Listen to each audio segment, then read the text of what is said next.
One of the loveliest fruits in the summer that we can grow in the garden is strawberries, and the great thing about them is that they're quick to produce flowers and fruit. They've now finished for the season, and what tends to happen is when the plants have been picked over, you've eaten all the strawberries, they grow these big long runners. I grow mine in pots, but even if they're growing in the garden, in the soil, you get these big long runners. And this is how a strawberry plant naturally spreads in the wild, because these creep along the ground where they touch moisture, roots form, and you've got a new plant. So very quickly, one strawberry plant becomes this big area of ground cover plants.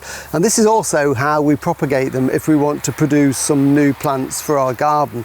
So this is producing a runner here, and what we're going to do is to peg them down into some pots of compost. So I'm taking this runner, and we've got a nice little pot of compost just here, and I'm going to trim off any bits we don't want. So I'm going to use this plant here. So I'm going to trim off beyond it, and I'm going to trim off this side shoot. So I've just got the one runner here, and then using a pot of compost, I'm going to make a little hole, just push it so that these, we call these adventitious roots. It's already trying to root even though there's no moisture or compost there.